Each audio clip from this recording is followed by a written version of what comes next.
नमस्कार, IBN7 की इस विशेष पेशकश में आपका स्वागत है। पिछले कई दिनों से इस बात पर चर्चा है कि क्या नरेंद्र मोदी की सरकार ने पाकिस्तान के साथ वार्तालाप का रास्ता छोड़ के सही किया या गलत किया।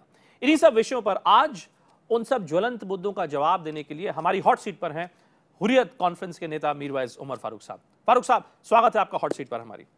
सबसे पहले तो ये बताइए फारूक साहब कि आपको दरअसल ये करार दिया गया है कि आप एक एंटी इंडिया व्यक्ति हैं, यानी आप देशद्रोही हैं, यानी आपका जो गुट है वो भारत के हितों के खिलाफ कार्य करता है और इसलिए भारतीय सरकार को मंजूर नहीं है कि आप पाकिस्तानी हाई कमिश्नर से जाके मिलते हैं, भारत के हितों के खिलाफ बात करते हैं।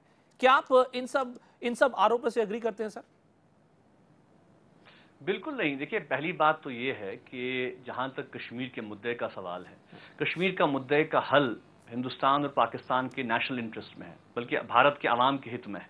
क्योंकि भारत के आवाम को ये जानना चाहिए कि इस मसले की वजह से जो अरबों नहीं खरबों का रुपया यहाँ पे खर्च हो रहा है, जो हालात इस वक्त साउथ एशिया में हैं, जो प्रॉब्लम्स यहाँ पर हैं और ख़ासकर कश्मीरी जो फेस कर रहा है, उसका समाधान कैसे निकाला जाएगा। हुर्रियत कॉन्फ्रेंस जब बात करती है कश्मीर के मसले के हल की, समाधान की, हम कोई हिंदुस्तान के खिलाफ कोई साजिश करने पाकिस्तान नहीं गए थे, पाकिस्तानी एम्बेसी नहीं गए थे, बल्कि हुर्रियत कॉन्फ्रेंस का यह मानना है कि जब तक हिंदुस्तान और पाकिस्तान एक दूसरे के नजदीक नहीं आएंगे, हमारी समस्या का हल भी नहीं निकलेगा, हमारी प्रॉब्लम सॉल्व भी नहीं होगी। इसलिए हम तो सहयोग देना चाहते हैं, हम तो सपोर्ट करना चाहते हैं उस प्रोसेस को, जो कि हमें लगा था कि शायद जो मोदी और नवाज शरीफ साहब ने जो इकट्ठे एक शुरुआत की थी, हम तवक्का रख रहे थे कि भाई इस प्रोसेस को आगे बढ़ाया जाएगा और हमारी बात भी सुनी जाएगी। क्योंकि जाहिर सी बात है कि अगर हमें इस प्रॉब्लम का हल निकालना है, कोई आसमान से तो हल नहीं निकलेगा, हमें मिल बैठ के हल निकालना है। तो पहली बात तो मैं ये फारूक साहब, लेकिन पहले ये बताएं कि आप बिल्कुल ठीक कहते हैं कि इस समस्या का जो सल्यूशन है, जो हल है, वो आसमान से नहीं निकलेगा। तो जमीन की बात करते हैं, धरातल की बात करते हैं। पहले तो ये बताइए कि क्या हुर्रियत कॉन्फ्रेंस को यह मंजूर नहीं है कि आप जिस वतन से बात कर रहे हैं हमसे, आप जिस जमीन पर हैं वो तो भारतीय जमीन है। नरेंद्र मोदी की सरकार ने एक बात स्पष्ट कर दी है, देखिए, वो ये कहते हैं कि अगर आप भारतीय कॉन्स्टिट्यूशन के खिलाफ हैं, अगर आप भारत में ही संजीदा नहीं है, भारत में अगर आप बिलीफ नहीं रखते हैं, तो फिर किस तरीके की वार्तालाप आपसे की जा सकती है? क्या आप इस बात को मानने के लिए तैयार हैं कि जम्मू और कश्मीर, आप खुद और आपके सहयोगी सब भारतीय सिटीजन हैं, भारतीय नागरिक हैं? देखिए, आपको पहली बात तो ये देखना है कि जम्मू कश्मीर की जो समस्या है, इसका इसकी एक तारीख है, इसका एक हिस्ट्री है, इसका एक बैकग्राउंड है। और मैं जरूर चाहूंगा कि जो आपके व्यूअर्स हैं वो इसको इसी पर्सपेक्टिव में देखें। कश्मीर को वो न तो पंजाब के साथ कंपेयर कर सकते हैं, न तो किसी और स्टेट के साथ कंपेयर कर सकते हैं। कश्मीर का जो एक मुद्दा है वो एक बहुत पुराना मुद्दा है, 65 साल का एक मुद्दा है।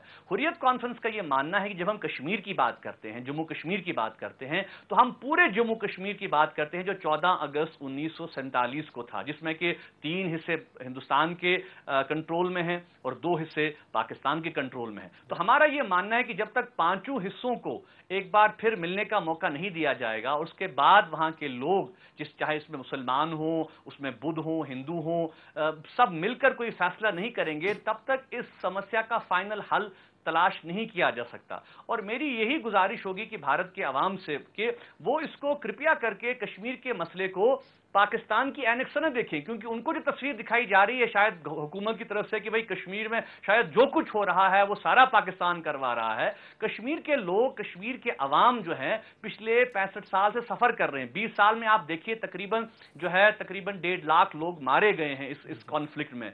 आप देखें कि हिंदुस्तानी भी मारे जा रहे हैं, पाकिस्तानी भी मारे जा रहे हैं। तो हम इसका समाधान चाहते हैं, और आप हमारे बिल्कुल गले पे छुरी तो नहीं रख सकते कि वहां जी आपको शायद हमारी बात माननी है या फिर आप हमारे साथ नहीं है, यार आप एंटी इंडिया हो गए। हम कैसे एंटी इंडिया? अगर हम इंटरेस्ट की बात कर रहे हैं, ये तो भारत के इंटरेस्ट में है कि मसला हल हो। यही तो समस्या है। देखिए, हम और आप आपस में बातचीत कर रहे हैं और हम आपके सामने, मैं खुद आपके सामने एक भारतीय नागरिक की तरह बात कर रहा हूं।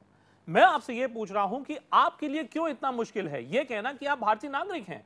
अगर आप चाहते हैं कि आप भारत और पाकिस्तान के बीच मध्यस्थता करना चाहते हैं, अगर आप कश्मीर मुद्दे का अगर समाधान चाहते हैं, तो पहले यह तो मानिए ना कि आप किस तरफ हैं।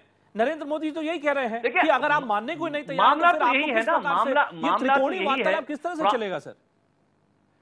देखिए, मामला तो यही है कि भाई कश्मीर का जो मुद्दा है, कश्मीर क्या है, जम्मू कश्मीर क्या है। अब अभी आप देखिए, भारत का क्लेम है कि सारा जम्मू कश्मीर हमारा है, पाकिस्तान का हिस्सा लेकर। पाकिस्तान कहता है कि ये हमारी शहरग है, सारा जम्मू कश्मीर हमारा है, और जम्मू कश्मीर के लोग कहते हैं कि भाई हमसे भी तो पूछिए, हमें भी तो एतमाद में लीजिए। लेकिन आप कौन हैं? हम जंग नहीं चाहते, हम वायलेंस नहीं चाहते, हम कत्ल देखिए, मोदी जी और भारतीय जनता पार्टी तो कहते हैं कि आप खुद कौन है।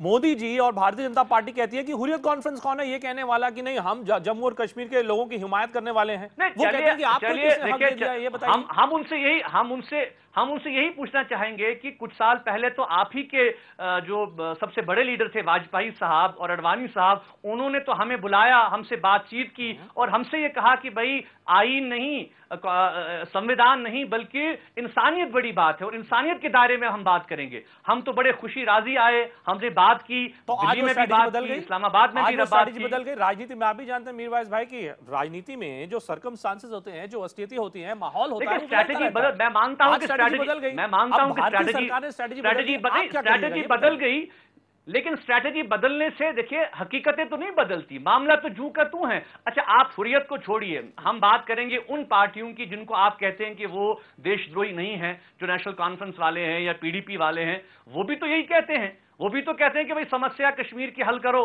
पाकिस्तान से बात करो, कश्मीरियों से बात करो, इलेक्शन से मसला हल नहीं होगा। वो ये कहते हैं कि नरेंद्र मोदी ने, आपकी बात ठीक है कि नेशनल कॉन्फ्रेंस, पीडीपी, इन सब दलों का ये कहना है कि शायद मोदी सरकार ने ये गलत किया पाकिस्तान से बातचीत का रास्ता फिलहाल छोड़ के।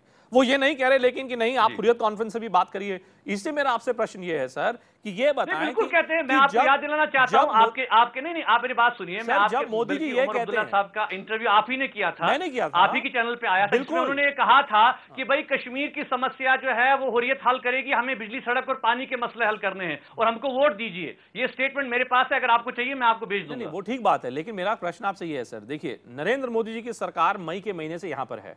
अब सवाल यह उठता है कि भारत और पाकिस्तान के बीच किस प्रकार के रिश्ते होंगे, उसको निर्धारित करना नरेंद्र मोदी जी का काम है, उनकी सरकार का काम है। अब उन्होंने एक रास्ता इख्तियार कर लिया है जहां पर उनको लगता है कि हुर्रियत कॉन्फ्रेंस जो कर रहा है वो गलत है। हुर्रियत कॉन्फ्रेंस अगर अलगाववादी संगठन है तो वो अलगाववाद की भावना नरेंद्र मोदी जी को मंजूर नहीं है।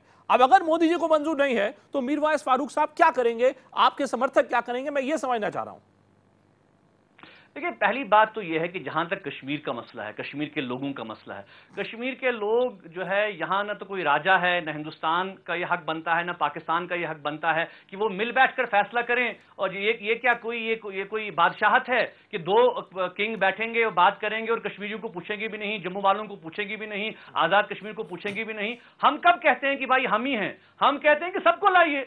हम तो हिंदुस्तान और पाकिस्तान से अपील करते हैं कि भाई ठीक, अगर आप लोग बात कर सकते हैं आपस में, तो क्या वजह है कि पिछले 65 सालों में जम्मू कश्मीर, लद्दाख, नॉर्दर्न एरियाज या जो उस तरफ का कश्मीर है, उनके लोगों को कभी मौका नहीं मिला बात करने का? देखिए, आप इस मसले का एक इंसानी पहलू भी तो देखिए ना।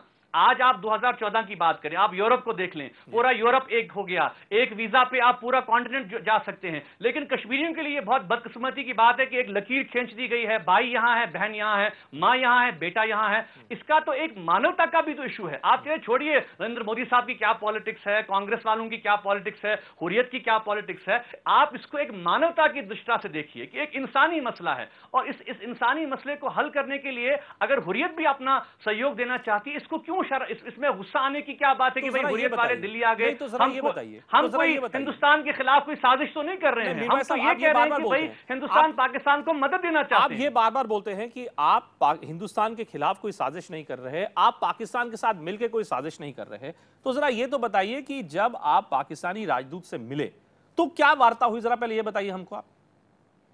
बिल्कुल, हमने यही कहा कि अनफॉर्चुनेट है, ऐसा नहीं होना चाहिए था, बल्कि हमने पाकिस्तान से कहा कि आप अपनी कोशिशें जारी रखिए।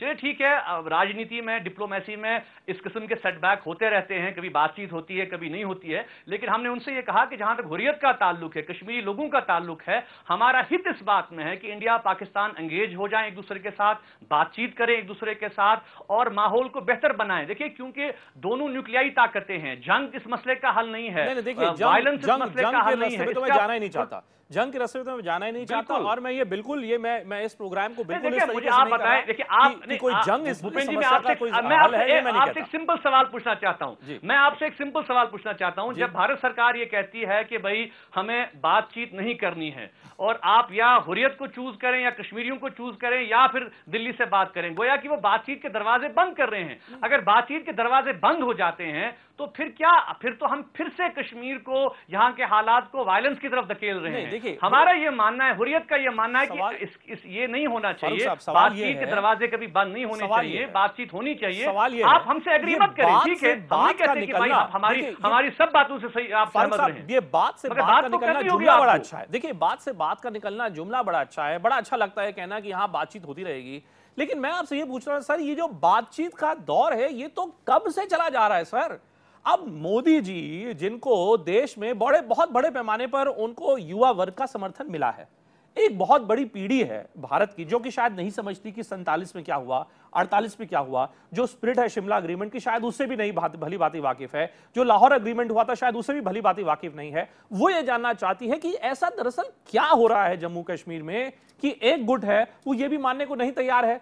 बात तो आप करते हैं कि नहीं हम चाहते हैं भारत और पाकिस्तान के बीच मैत्रीपूर्ण संबंध हो, लेकिन दूसरी ओर आप ये भी कहने को तैयार नहीं कि आप भारतीय नागरिक हैं। ये जो विरोधाभास है, आपको नहीं लगता कि आपकी सबसे बड़ी समस्या और आप जैसे लोगों की, आपके जैसे गुटों की समस्या ही यही है कि आप यही मानने को नहीं तैयार कि आप हैं किस तरफ? आप नहीं, मगर मुझे आप एक बात बताइए, अगर हम 47 से लेकर आज तक देखें, जो शिमला, लाहौर, ताशकंद जो एग्रीमेंट हुए, जो पाकिस्तान की जंगें हुई, किस मुद्दे पे हुई? कश्मीर के मुद्दे पर। तो ये तो भारत के लोगों को पता होना चाहिए ना कि कश्मीर का मुद्दा क्या है। उनको तो ये बताया जाता है कि भाई कश्मीर में जो कुछ हो रहा है सब पाकिस्तान कर रहा है, यहाँ के लोगों की प्रॉब्लम्स उनको पता नहीं है। तो क्या प्रधानमंत्री जी गलत है?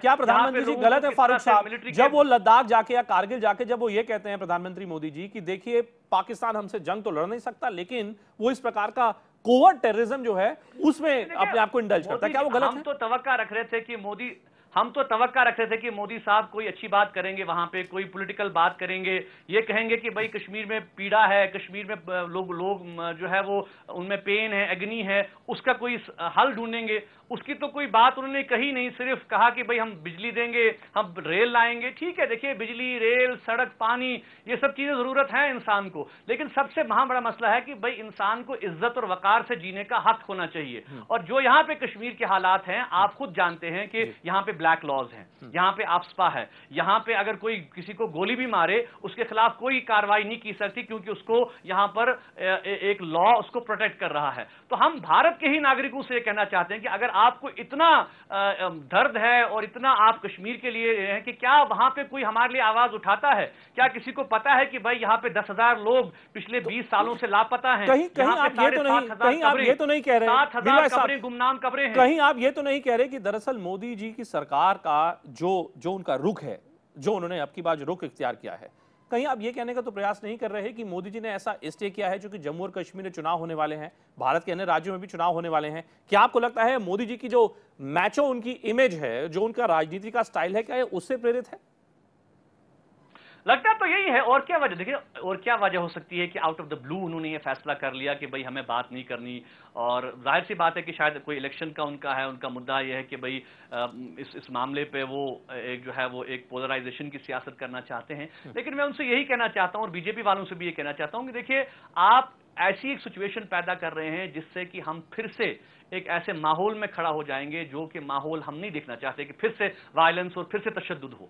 अगर ये मामला चला कि भाई ठीक है, हम अब क्योंकि मोदी जी के पास ताकत है, उनके पास नंबर हैं, तो जो उनके जी में आएगा वो करेंगे और जो हमको कुचल के चल जाएंगे। देखिए ऐसा आजकल नहीं होता है। सच है। लेकिन फारूक साहब मैं इसलिए आपसे कह रहा हूं, फारूक साहब मैं आपसे इसलिए कह रहा हूं, देखिए आप बार-बार आप बार-बार ये कह रहे हैं कि भाई हम ताकत के बल पर, आप बार-बार ये कह रहे हैं कि भारत जो है, भारत को सोचना चाहिए, प्रधानमंत्री को सोचना चाहिए, भारतीय नागरिकों को सोचना चाहिए। आप भी तो देखिए ना कि आप किस परिवेश में बात रख रहे हैं। आप एक ऐसे परिवेश में बात रख रहे हैं जबकि आप देखिए पाकिस्तान में क्या हो रहा है सर, पाकिस्तान में, इस्लामाबाद, कराची में क्या हो रहा है, सड़क पर वहां पर देखिए किस तरीके की वारदातें हो रही हैं। क्या आपको नहीं लगता कि एक और पाकिस्तान अगर इतना अनस्टेबल रहेगा उसका भारत के ऊपर क्या असर नहीं पड़ेगा? क्या आपको नहीं लगता कि आपका भी ये जिम्मा बनता है सर कि आप भी तो अपना रुख कहीं चेंज करें ना? आप पे कतई बदलाव की कोई जरूरत नहीं है। हम भी तो ये कहते हैं कि भाई कश्मीर की समस्या का हल जो है वो सिर्फ और सिर्फ बातचीत से निकल सकता है। ठीक है, हम हुर्रियत कॉन्फ्रेंस का ये मौका है कि या तो यूएन रेजोल्यूशंस हो या बातचीत हो। अगर चलिए आप कहते हैं यूएन रेजोल्यूशन नहीं करने हैं तो बातचीत हो, बातचीत में जब तीनों पक्ष बैठेंगे जो फैसला होगा उस पर हम सब राजी हैं। वक्त है एक ब्रेक का, लेकिन ब्रेक के बाद फारूक साहब से बहुत से सवालों का जवाब अभी लेना बाकी है।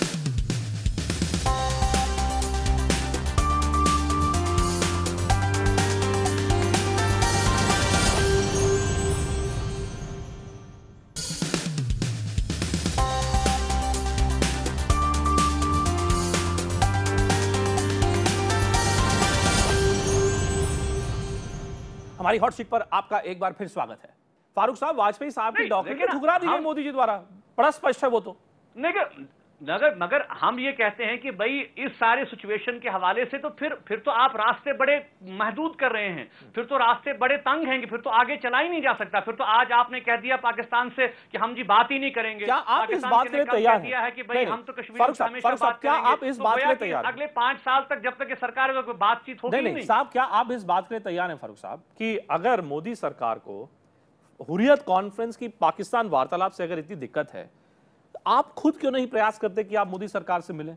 आप मोदी जी से मिलिए, आप उनसे अपनी बात रखिए। हमें देखिए, हुर्रियत कॉन्फ्रेंस ने तो हमेशा बातचीत की सपोर्ट की, तो आप उनसे क्यों नहीं मिलते? मैं आपको बल्कि हमने तो इलेक्शन से पहले एक ओपन लेटर भी लिखा है भारत के आवाम के लिए। अप्रैल के महीने में आपने लिखा था हुर्रियत बातचीत चाहती है, हम डायलॉग चाहते हैं और हम ये चाहते हैं कि जो नई सरकार है वो कुछ कदम उठाए, वो कश्मीरियों की तरफ एक कदम। क्या आपने मोदी जी से मिलने का प्रयास किया है?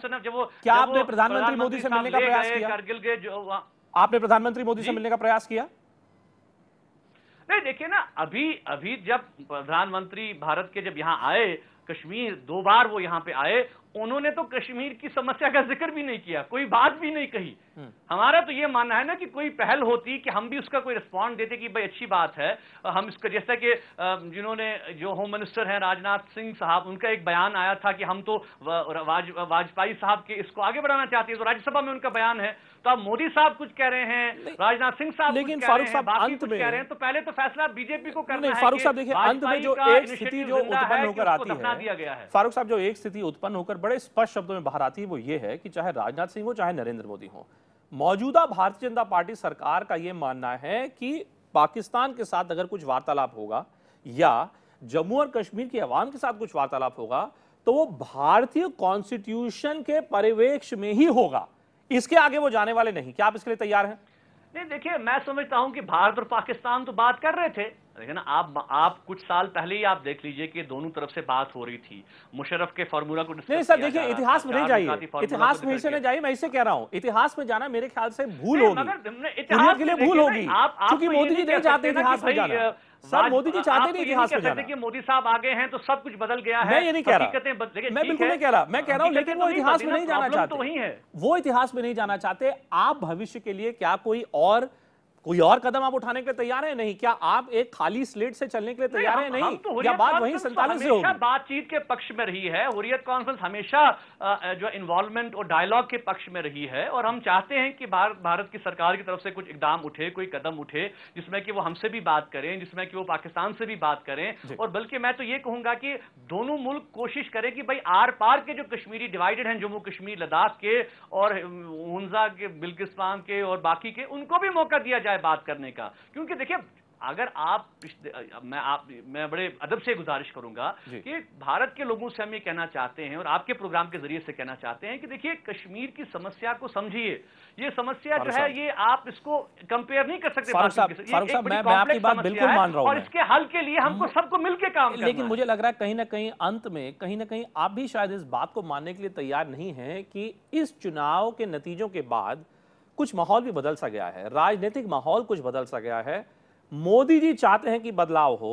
कहीं ये डर तो नहीं आपको फारूक साहब कि आप अगर अपने पहलू से या अपने दृष्टिकोण से अगर आप हटे, कहीं ऐसा तो नहीं कि आपके लिए एक अस्तित्व का ही संकट खड़ा हो जाए कि अगर हुर्रियत कॉन्फ्रेंस अपने आप को इस तीसरी शक्ति के रूप में न रखे तो हुर्रियत कॉन्फ्रेंस नहीं रहेगी? बड़ी जिम्मेदारी से बात करता हूं कि Hurriyat conference as a party या कोई भी पक्ष फॉर दैट मैटर, वो मैटर नहीं करता, ग्रुप्स मैटर नहीं करते, लोग मैटर करते हैं। और मैं यही कहूंगा कि क्या ये हकीकत नहीं है कि हम पिछले कुछ सालों की ही बात करें, चले 65 साल की नहीं बात करूंगा, मैं पिछले 4-5 साल की बात करूंगा, 2008, 2009, 2010 की मैं बात करूंगा, क्या हालात यहां रहे, कितने लोग यहां मारे गए, क्या सिचुएशन यहां पे रही। तो गोया कि जब तक मोदी सरकार भी इस मसले का जो मानवता का प्रॉब्लम है, जो लोगों की पेन है, सफरिंग है, जो यहां पे जुल्म है, उसको एड्रेस नहीं करेंगे तो कैसे रास्ते खुलेंगे। हम तो ये चाहते हैं कि रास्ते खुलें और कोई ऐसी पहल हो। और मैं ये कहूंगा कि जरूर उनसे कि वाजपेयी के इनिशिएटिव को वो ना बुलाएं, इंसानियत का जो उन्होंने एक रास्ता दिखाया था आगे चलने का